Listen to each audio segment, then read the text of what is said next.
Hey folks, Will with Athol Ironworks. Hot day in the forge. I've got those billets that you saw me working on earlier, those axes. Going to forge weld those Damascus bits in there. So first I'm going to fit them, and two I'm going to forge weld them. So here we go. Alright, we got the billet cooking. I'm going to pull it out.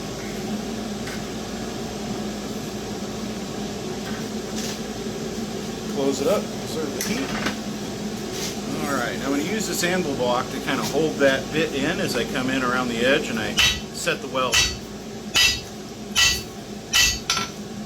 Flip it over, set the weld. Alright, clean off all the